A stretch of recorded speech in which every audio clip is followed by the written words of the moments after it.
Welcome to Liturgical Shenanigans, a Wayfolk Arts podcast, with your hosts, Hannah, Phil, Jackson, and Maddie.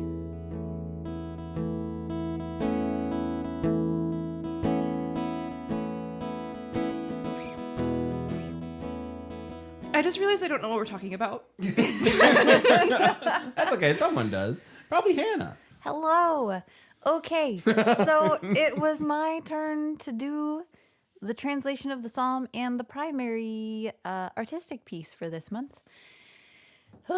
And I got to do Psalm 126, which I'm very excited about. I love that psalm. And there is a short podcast that you can listen to where I talk a tiny bit about what the translation process was like for this psalm. But on this podcast, we are going to be talking about the artistic piece that I created, which is sort of a blessing.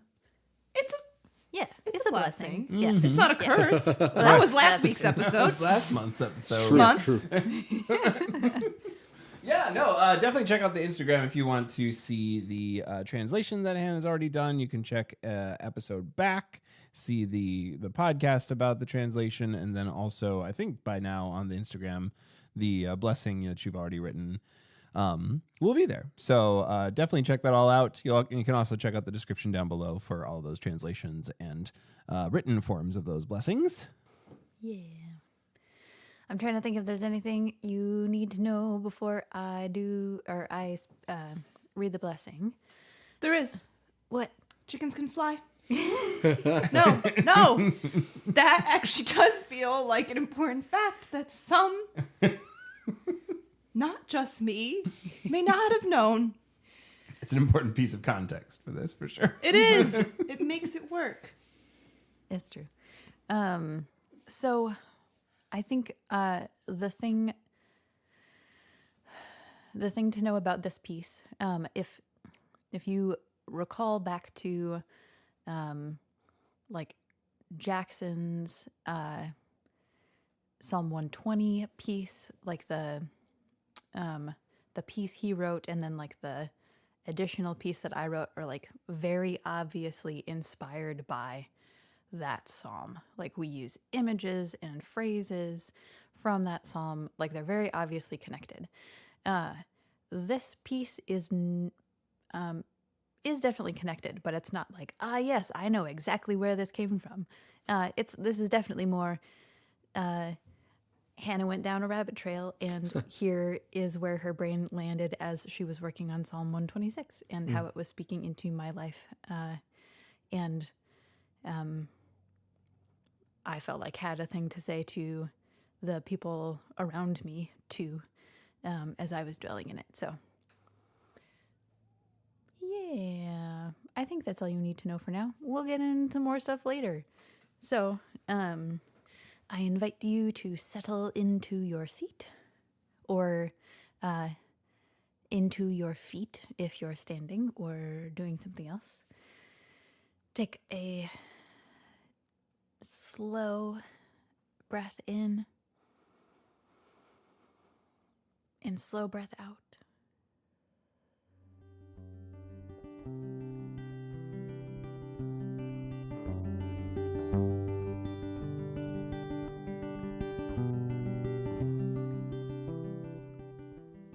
This is a blessing for those who are afraid to dream. You have waited so long. Once you knew the song of your dream, but the journey to your dream has been long. You have been joined by the babbling of so many worries and what-ifs that the song has been all but silenced. Blessed are you who are afraid to fly. The higher you let your hopes go, the more painful the fall, right? But your heart has longed in secret, not daring to tell even you. And the pain will come with any fall, no matter the height. So dream anyway. May you trust your dream to the one who gave it to you, and helped it grow. May God the gardener fill your bags with dream seeds full to overflowing. May Christ the mother hen gather you in. May your heart, full of longing, find rest under her wings. May the life-breathing Spirit help give voice to your dream and remind you how to sing.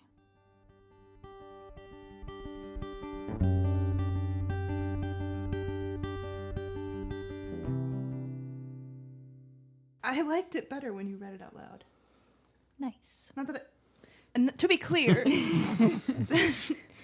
we had many good conversation before this, and I liked it when it was just written too. But yeah, I liked what I said earlier about it sounding like it's like you wrote a letter to those who are afraid and then blessed them. Mm-hmm. And it felt even more like that when you read it. And it doesn't feel like too much. It feels like the perfect amount. Yeah, thanks. Yeah. I feel like that's a thing I often do when I write is think about how it looks on the page and how it sounds when it's spoken aloud, or how I hope it's spoken aloud. Yeah. So I'm glad you like it better read aloud. Yeah, I've been thinking a lot about that kind of thing with the speaking and the power of where these, we're talking blessings, curses, psalms, prayers, and sort of the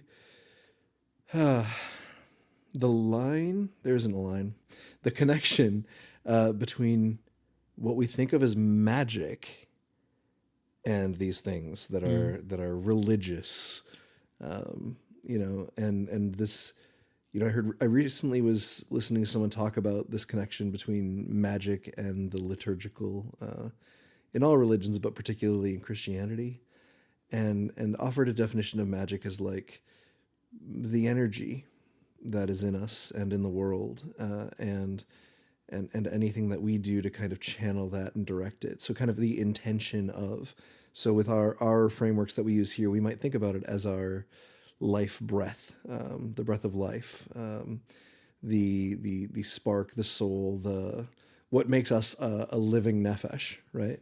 Mm-hmm. And writing it is a way that we direct it, but there's something so different when it's also channeled through, your breath, your voice, and spoken to the one you're speaking it to. Mm-hmm. That there's magic in that, but really when we talk about blessing, it's that, right? It's this gifting of that energy and that life. And I agree with Maddie. I've felt it differently. Yeah. Yeah, the power in words spoken over people in some way or another. That's the invocation, or it's like calling back to the invocation conversation Yeah. we had a while ago. Mm-hmm. Why you almost have to be careful, Right. how you use your words in this kind of space. Actually, it also calls back to last month's episode about curses. Yeah. And yeah, just the reminder to be really careful with words, because they can be this or they can be and both can invoke something. Yeah. For sure. Life-giving or death-dealing. Ooh, snap. I loved that. Yeah, but this is definitely life-giving to something that could be death-dealing. Yeah. Because dreaming is scary. Mm-hmm. Ooh, say more. Okay. So to dream is to hope for something that isn't yet reality. Or at least that's what it suggests to me. Like when for sure. I've definitely dreamed about reality. Like literally I've had dreams about my reality, but it's always warped in some way. So even if you think about like, yeah, you can dream about your real life, there's just something different. And so yeah, when I think of dreaming, and I'm thinking of like good dreams, not a nightmare. There's this hope for something to be either drastically different or slightly different, or just like something to be birthed into existence that's not yet there at all. And that, yeah, like Hannah's blessing says, it's the what ifs. What if it doesn't look the way I thought it was going to look? Or what if it doesn't feel how I thought it was going to feel? What if it doesn't happen at all? And I've dreamed up this thing and it wasn't possible for it to even be in reality. Or like, what if you put in years and the dream doesn't It come never to fruition? happens. Yeah. I talked about this. This is a really similar blessing to what I wrote for infertility awareness. The blessed are those who wait. Yeah. For me, that's what it hits. That I remember going into fertility treatments, and you spend so much money, and it also costs a lot on your body, and you know that you may get nothing out of this in the end. And there's lots of things like that in life. It's just that's the one that's most like tangible in my brain, especially around this time of year. Oh my gosh, is this an April podcast? April is infertility awareness. Anyways, so it hits that need is not the right word. It hits that mood or that vibe of what it really is to be too scared to admit that you're dreaming of something. And I like that you name in it, yeah, it's gonna hurt no matter what. It's just dreaming hurts. Yeah. And it might not be a bad hurt, but it also might be like a really, really bad fall. Yep. And here's why you get to be brave enough to dream anyways. And you won't be alone, and you won't crash onto hard, barren ground. Yeah. I will confess, I definitely stole that idea from my therapist. Which What? I don't remember anything I said. It's the line, "The pain will come with any fall, no matter the height." But it's an adaptation of something she said. But You know that your therapist stole that from someone else. well, though, for so- sure. Well, what's great is we you can all actually steal things. anything you want from your therapist. That's and the they point, you're can't say paying them. anything about it. That's true, and you're paying them for They it. can't say where you got it. Well, but also it's good stuff. So why true. would you not share it? Hannah trademarks it. But that she and I were talking about something that I've been working toward for a really long time, that I'm sort of in what I hope is kind of like a final stage of waiting for something, or we know something is about to change. It's just, what direction will it go in? How much longer is the waiting? What more do I have to do in order to pursue this particular dream? Is your magic bringing it into being? No, that's too much, too far. Okay. But I noticed that, like, I don't having safe spaces to hope or like people to hope alongside me feels dangerous. And I think kind of like with infertility too, it's like you don't tell people that you're trying or that you might be pregnant, because what if it doesn't happen? And then you have to tell everyone all of your pain again, and also have to counter all of the hopes that they have for you. And it's all, I can see Maddie. I'm just remembering when I found out I was pregnant with Izzy. The first positive test I got that I was like, oh, like I might actually be pregnant. I called Phil and adult Izzy, and I said, I can't hold this. I need you to hold it and feel hopeful about it for me, because I can't and I won't. And they were both immediately like, we can and we will do that. Absolutely. No question to ask. And yeah, you do need those spaces. That's so real. Yeah. And obviously internally I was also going to hope, right? For sure, for but sure. there's just something really But also, like, my experience is like, well, I don't want to let myself hope Right. because it might hurt more if I actually let myself It will hurt want more. the thing. It's vulnerable. yeah. Yeah. But like what my lovely therapist reminded me today is like, just because you're ignoring your hope, it doesn't mean it's not going to hurt if it doesn't happen. True. Yeah. Like, because you do want this. And you can't change that. Yeah. And that's painful too. Yeah. Yeah. So I think like thinking about those blessings at the end, the Christ the Mother Hen, which Chickens can fly. yeah, at the time of recording this podcast, this was Christ the Mother Hen was recently a lectionary text, so that image was in my head from this past week. But to think of like this safe space where like I'm not the only one holding it, and even if I do fall, I'm not going to be alone, and I don't have to hold this by myself.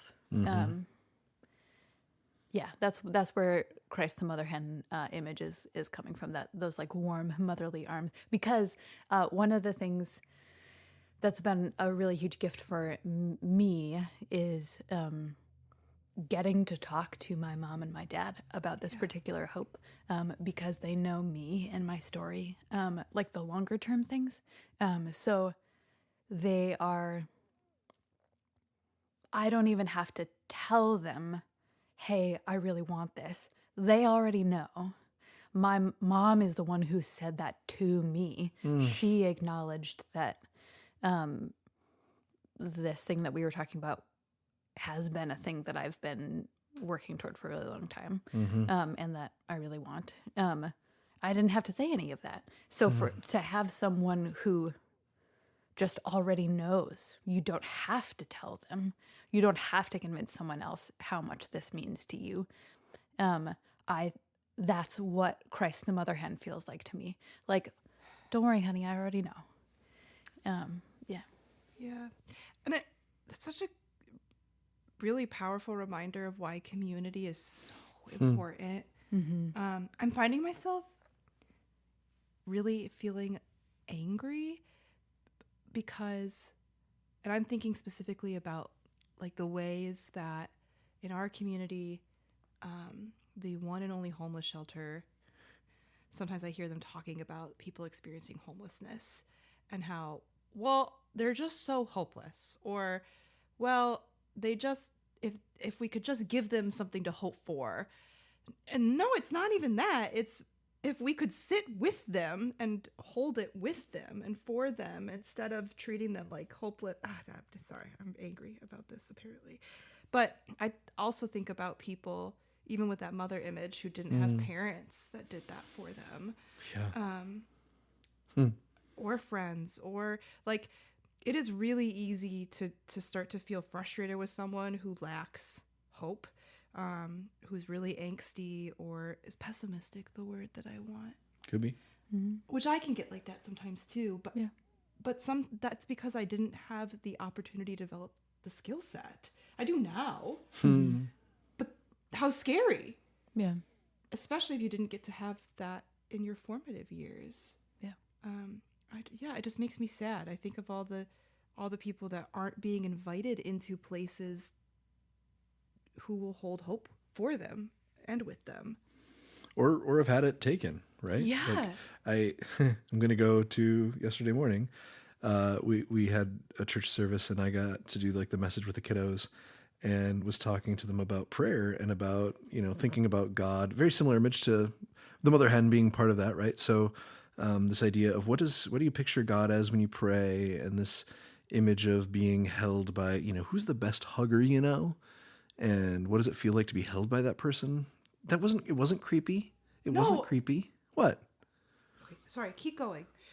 Then I want to know what that look was, Maddie. But no, so like thinking about, these are kids. So, a lot, I said, don't say it out loud because I don't want anybody to fight over it.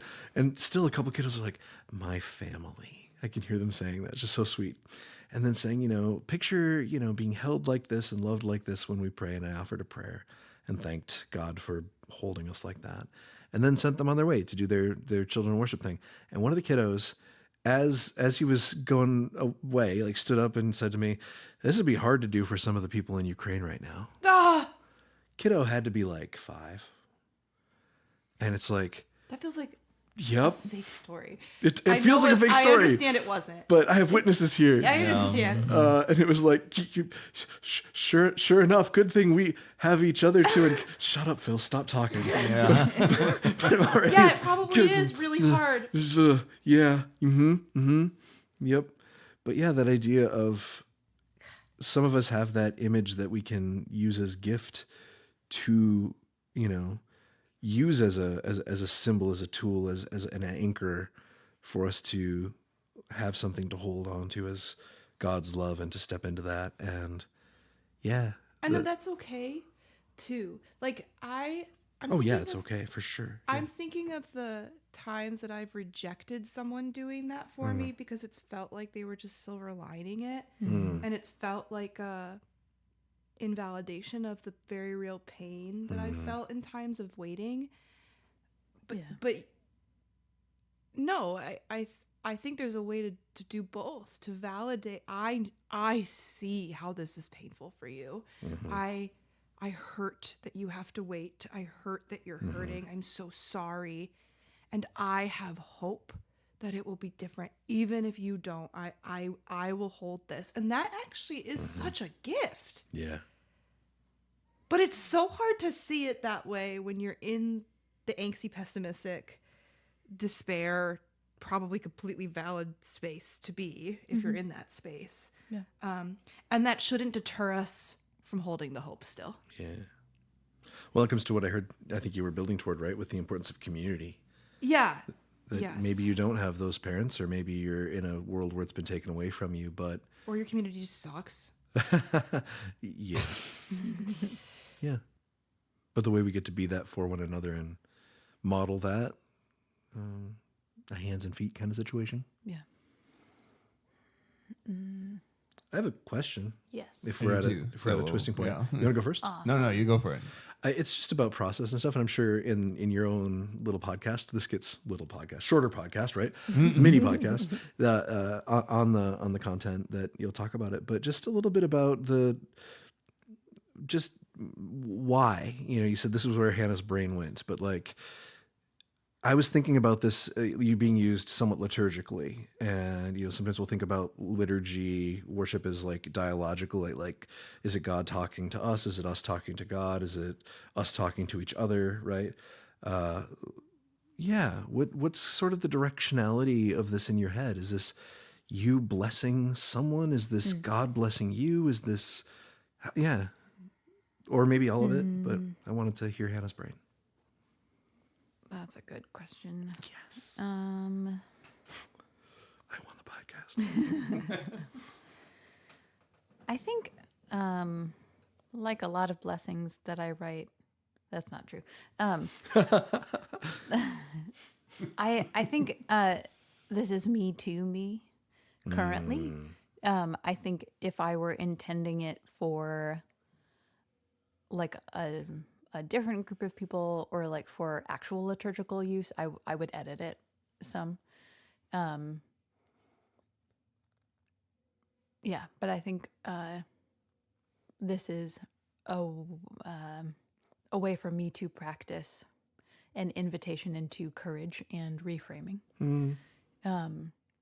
Because I think I almost have the thought.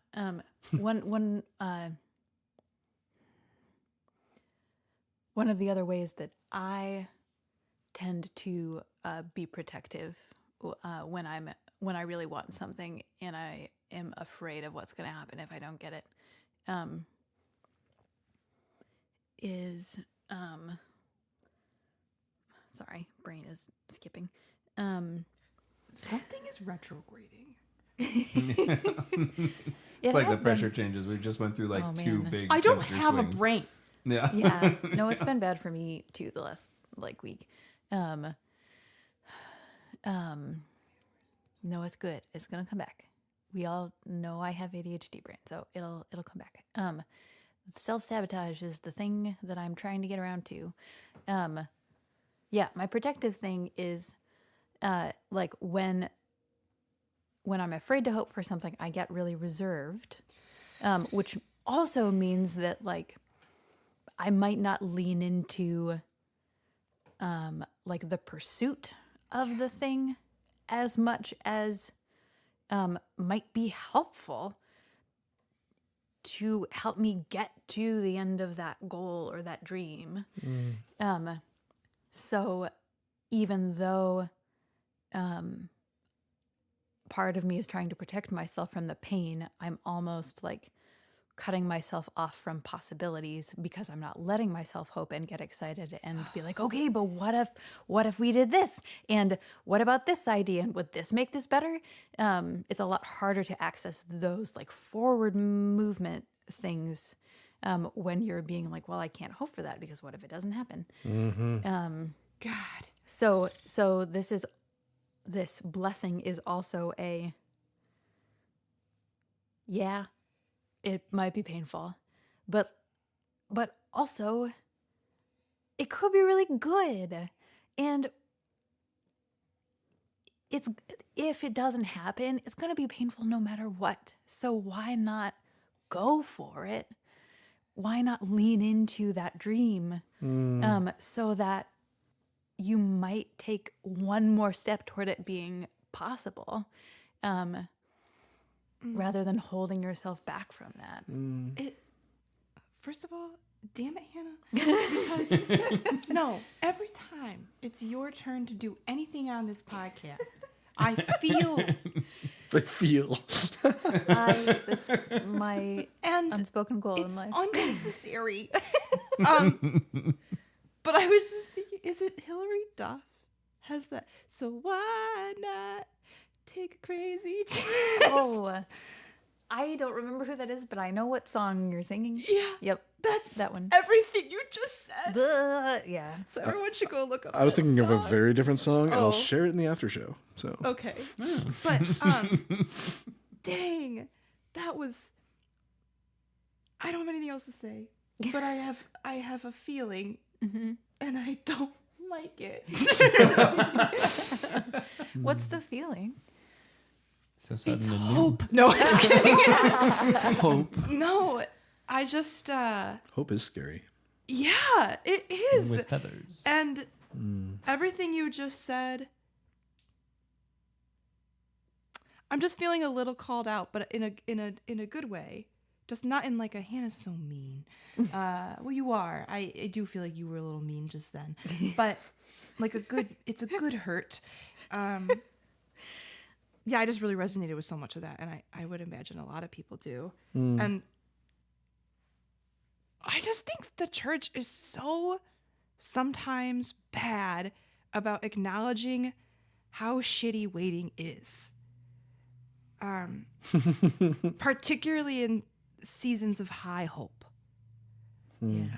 I feel like I talk about this all the time in Advent, but it's just, even in Lent. Like, yeah, I was going to say we have 2 liturgical seasons entirely devoted to hope. and waiting. Yeah. But we focus on the like, look at what we're waiting for. Even in Lent, we spend one day at the cross for Good Friday. Oh, sure. Yeah. We grieve, unless you do a Tenebrae. Tenebrae. Yeah. Tenebrae. Every time on Thursdays. That's also usually like a kind of depressing, moody service. Yeah. And then Advent, if you do like a blue Christmas. But that's like not the norm. And I actually think we should spend more time I won't swear again, in the lament and the hardness of, that's not the word I'm looking for. Yeah, I just think we should spend more time with how painful this is. And I think that by spending time with how painful it is, we are actually more likely to be able to access hope. Yeah. Yeah. We probably just need to go through all the stages of grief while hoping. Yeah. Anyways. That is just, and I want to get to Jackson's question, but the combination of grief and hope, that allowing ourselves to hope, we're already often letting in pre-grief in case. Yeah. I will be enjoying something. Like something will be going well. And I will decide that it's going too well, so I cannot hope that it will continue, and I will mourn it if it's, I mean like deep mourn, as if it's ended, or I didn't get it, or it was taken away from me. Yeah. And then I get genuinely like depressed as if it's over, even though it's actively happening. Yeah. Yeah. Right. Yep. Yeah. Jackson, what do you have to say? Sorry, Jackson. No, sorry. This is a really good conversation. I'd be happy to ask my question in the after show. So if anyone wants to tune into the continued conversation over in the after show, we're going to keep chatting about this particular psalm and the blessing that Hannah wrote in association with it. But I'll probably Jackson, swear some more. how would you get a hold of the after show? That's a great question. You could become a patron. Of this very show and all the things that Wayfolk Arts is doing, which includes all the Psalms of Ascent, which includes some of the hopes that we have around what that turns into, all the little podcasts and things that we're doing. So definitely check us out over on patreon.com/wayfolkarts. /Wayfolk Arts. You can find us over there with all of the things. You'll get access to patron-only posts and especially the after show at the lowest tier of patronship. So thank you to everyone who's already done that. We'll see you over on Patreon. If you want to chat about this show, about this conversation, if you are kind of in the midst of waiting or in the midst of hoping, Why not take a crazy chance? and talk to us about that experience. You can find us on the socials at Wayfolk Arts. I think we have a Gmail out there somewhere. We have a contact form out there somewhere. You know how to do these sorts of things. You can just comment below and we might see it. Wow. There might be a link to our link tree below. It's true. We I can figure discovered this thing the out. wonders of Linktree today. Before we wrap up this particular episode of the podcast, Hannah, would you like to read your blessing again? Yes, I would.